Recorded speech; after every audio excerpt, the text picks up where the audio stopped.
Anyang KGC versus Pubon Braves mga idol, ito ang isa sa inaabangan ng cross clash sa Asian Tournament League best of best team ng Japan, Korea at PBA. So far mga idol, wala pa ring Omari Spellman due to injury at expected na magbabalik ngayong November sa Anyang KGC. Ito mga idol, at kasama sa bilang ng first 5 ng Anyang KGC si Ren Sabando.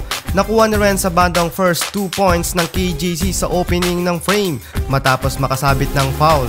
5-0 run ang ginawa ng KGC sa opening ng frame nang may pasok ni Monroe ang tres na ito at sinundan pa ng kanilang captain with sideline 3-point.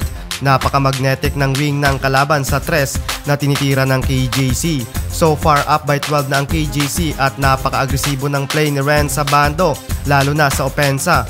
Buhat nga pala mga idol nila kay ang Anyang. Butatang inabot, not today my friend daw, sabi ni Abando, at sinundan pa ng 2 points layup. Grabe sila kay mga idol, perfect position, offensive rebound, sabay ng balik ng bola sa basket. Tambak na ang Taipei sa ginagawang pag-atake ng Anyang. And the first quarter, 29-17 in favor sa Anyang. Second quarter tayo mga idol, halos ayaw nang ipasok at palaruin sa court si Ren Sabando dahil palubo na ng palubo ang lamang ng KGC sa kalaban. Mukhang may matatambakan na naman pagtapos ng game. Huling minuto na mga idol nang pinasok sa loob ng court si Ren Sabando at hinamon pa ang kalaban ng 1-on-1 pero nakatikim din ng block si Lakay at binawi naman sa second chance opportunity at naipasok pa ang tres. And the first half, tambak malala ang Taipei. And the first half, 60-40 at nasa leading score pa rin ang Anyang KGC.